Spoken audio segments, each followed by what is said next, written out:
Hi everyone, welcome back to this channel. So on today's video, I'm going to give you a tutorial on how you can make a good quality video in CapCut using a color adjustment.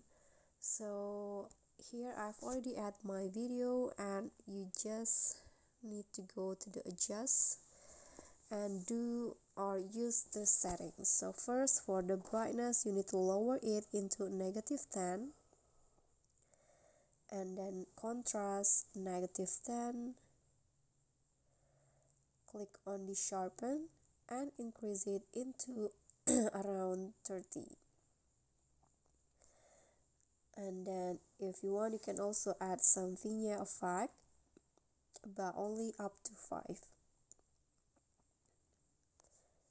Click on the check icon and then click on the polish here, go to the filter, click on the live category and select the salt filter.